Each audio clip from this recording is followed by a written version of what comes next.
And that chicken has been plucked.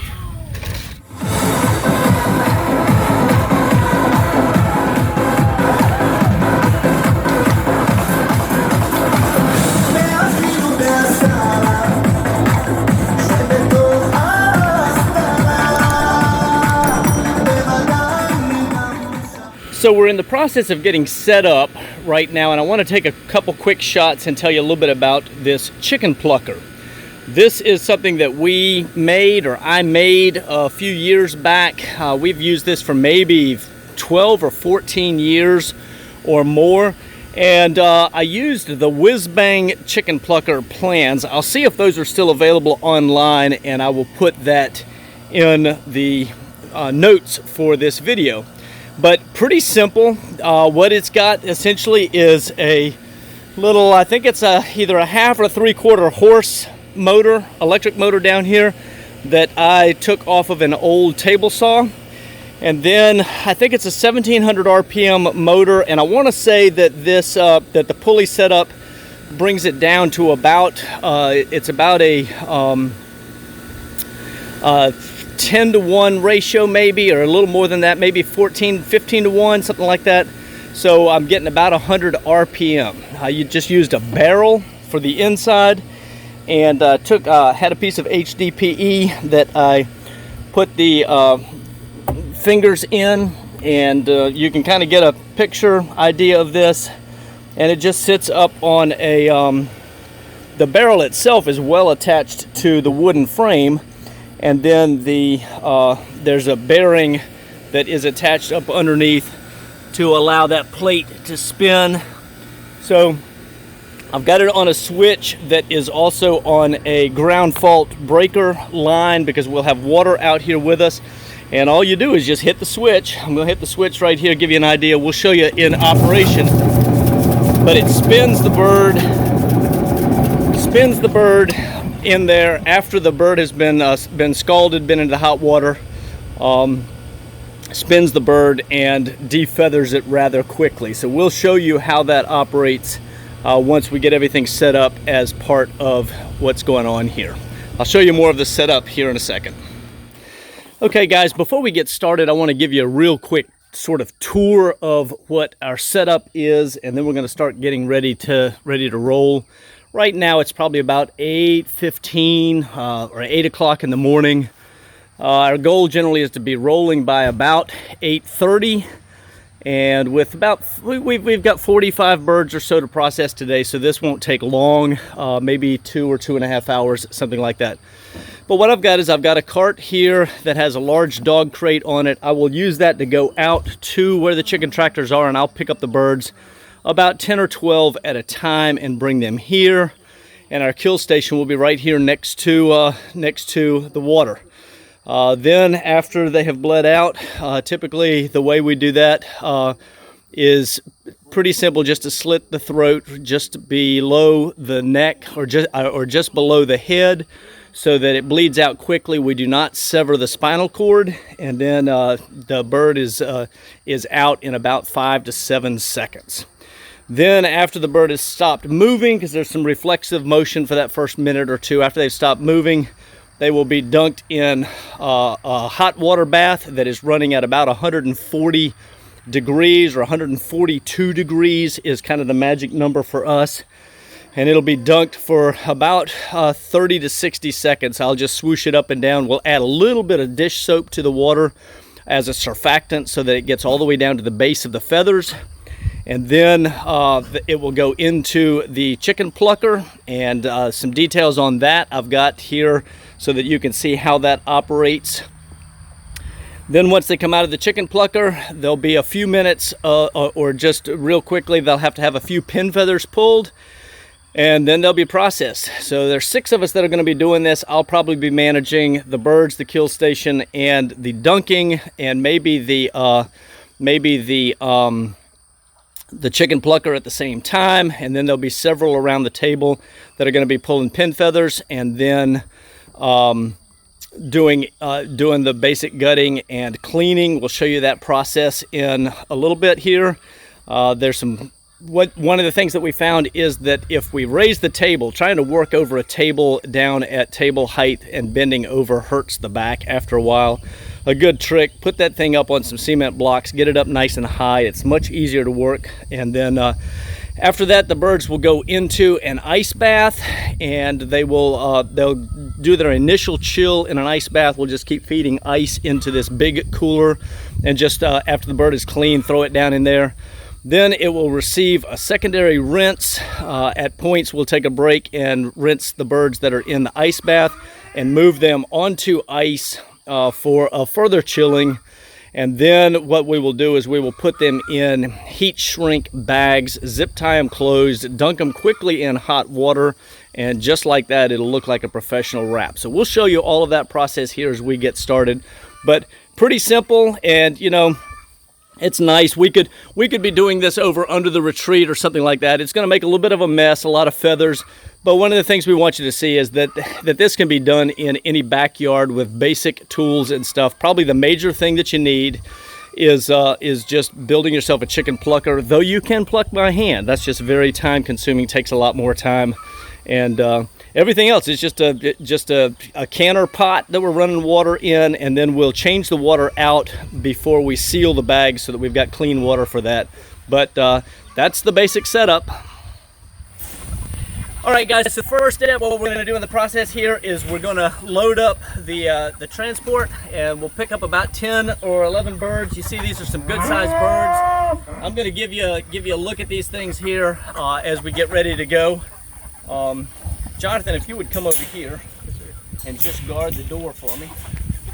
They won't go anywhere. They can't go anywhere fast. So, yeah, if you just, I need to be on that side. Yeah. Pull that forward, and then right here. Yeah, if you'll just stand right here.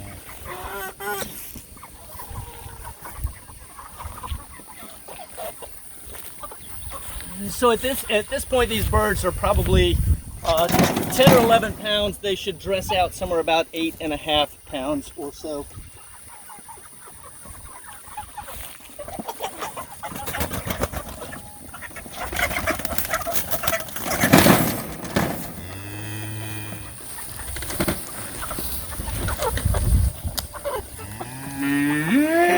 Catch the gate from this way.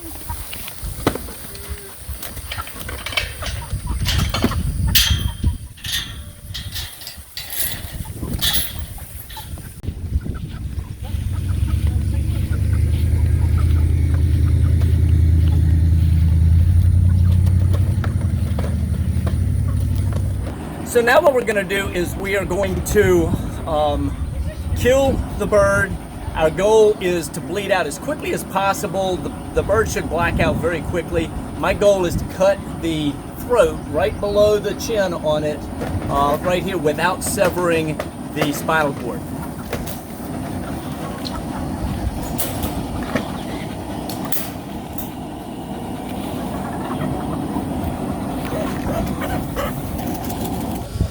So the water temperature now is about 142 or 143 degrees, and we've got a little bit of soap in there to act as a surfactant. And I am just going to move the bird up and down about 15, 30 seconds, maybe 40 seconds, something like this, and we can test it. And feathers aren't quite releasing, they're getting close. So I'm going to swoosh it back and forth to get everything to the base of the feathers. You don't want the temperature too hot or it will scald the skin, too cold, and it won't release the feathers. So they're coming out nice and easy now. I'm going to give it just a little bit more because the wings tend to be a little bit tougher, and then we will go into the chicken plucker, and let's see if we've got the magic.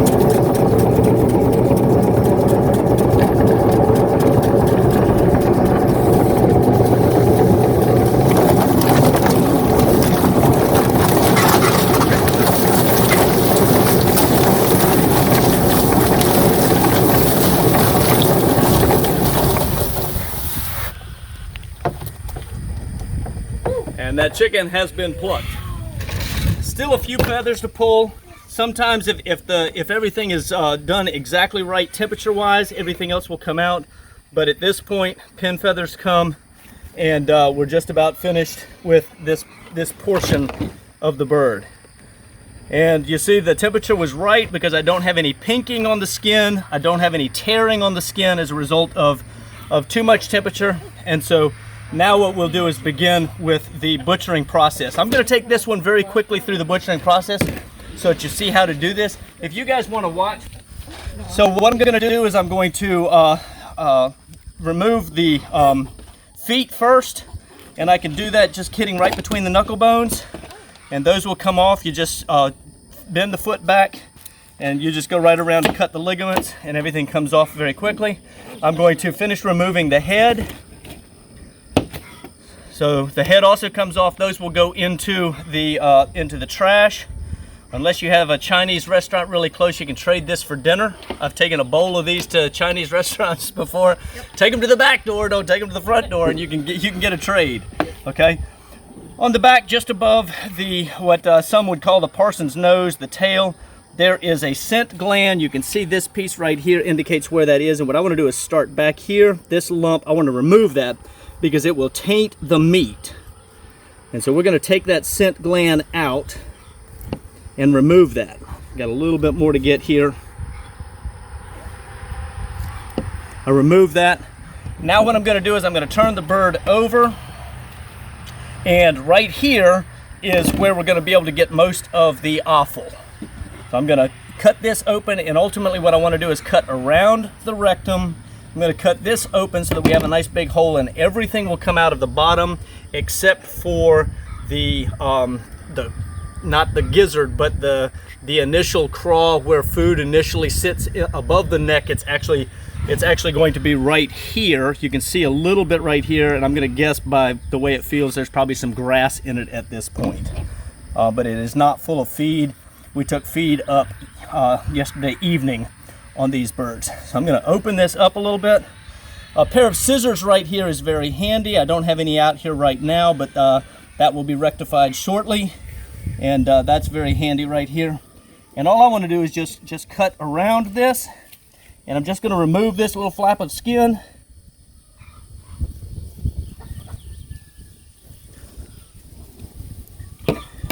And with everything removed here, I can now reach in, and this is what some would consider the really dirty part, but it's pretty simple. There's one thing I want to be very careful not to do right here, and I'm going to show you. I do not want to break the spleen open. Now I can get my fingers up in front of everything and pull everything from the top, or the gallbladder, I'm sorry. My physician, nurse practitioner son correcting my anatomy lesson here. And so I can grab, actually here is where food was going in all the way up at the top, and I can pull everything out, and this bird is almost clean. Now I want to show you right quick, for those who are interested, this is your liver right here. If you're saving livers, we're going to save livers for my father-in-law. He uses them for fishing, and I think he eats those as well. Gizzard, personally I like fried gizzards. This is going to be the gizzard. I'll show you how to clean that in a little bit. This right here is what you need to be very careful of not breaking, and that's this green item right here. That is the gallbladder, and that will taint the meat, but we're separated from the meat. So I'm going to go in the top right quick. A little bit tricky right here. I'm going to try to get my finger around the craw and find it right here. I can feel it. It's on the other end of the esophagus right here, if I can catch that. And I want to grab that and be able to pull that out from the top. And this bird will just need rinsing, and onto ice it goes. So the whole process only takes a few minutes.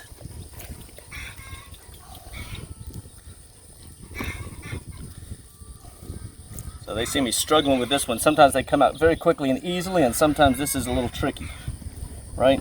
Mm-hmm. Maybe this right here. There we go. And that's it right there. And so that goes with that goes with our garbage. We'll separate some of that out, and I'm going to rinse this bird. Could you please hand me? I'm going to hold it right out here.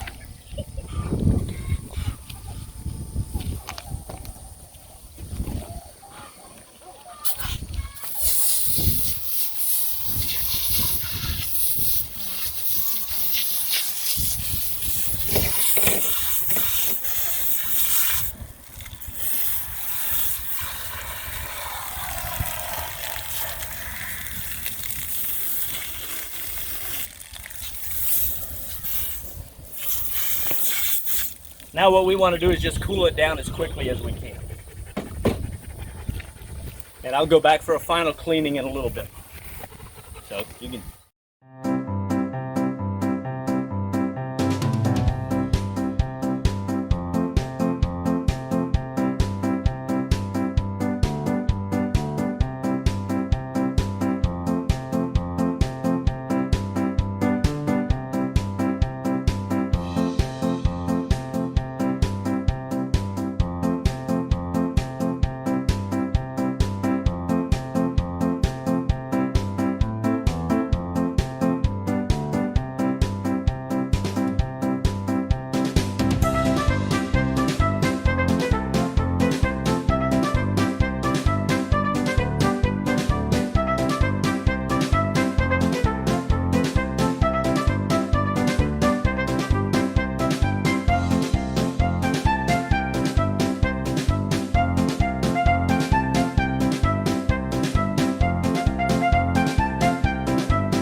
All right, guys, so the next thing that we're going to do, the birds have been chilling in this. I'm going to do a quick final rinse on it, and then we're going to put it in a bag that is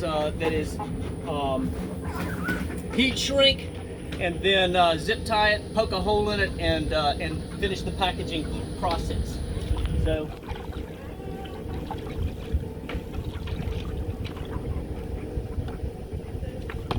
put this right here. So I'm just going to do a final quick rinse here, make sure everything's good, chicken's clean, everything looks good. Now I'm going to take it and put it into the bag. I'll drop it in head first and pull everything tight. And they fit pretty tightly in this bag to start with. First one of the season. I got to get my hands back together for doing this. Slide it inside the bag.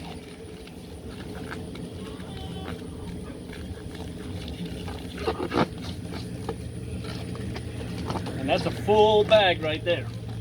We'll take this. And I'm going to throw a zip tie on the end here.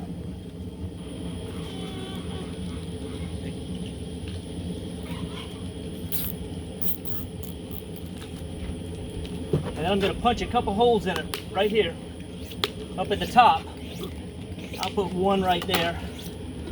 And let's go over here. Watch this magic. So this is hot water, somewhere around 160 degrees. And we're just going to dip it in there real quick. Not let my fingers get in it because it's pretty hot. And it is shrink wrapped, just like that. And it will go into one of the coolers with ice, okay? And that right there, I don't know the weight on this bird, but you're probably looking at about 8.5 pounds, 8.5 pounds for this bird. So there you go, farm raised, grass fed, ranged in the chicken tractor with some feed, and here we go. Gunnar, open those up right quick and let's just show what we got. And this is just what's not in the freezers. We've got, each of those bags has 2 in it. Those bags have 2. We ran out of shrink wrap bags, so that'll get here in a day or 2. But these things right here, we will go ahead and get them frozen. So every freezer out here has a few chickens in it. We've got them spread out. We don't want to stack them all up because if they're not yet frozen, stacking them up will be nothing in that one. If they're not yet frozen, stacking them up will not allow them to freeze properly. We've got a number of them down in here, and you just mix them in with stuff that's already frozen to help get them to go ahead and freeze. So I've got that stuff going on. Got our big beef freezer over here that currently has some chickens in it, and it's about to have some more chickens in it. And so we'll keep all of these things frozen, get them all solid, and then we'll stack them all together in our chicken freezer.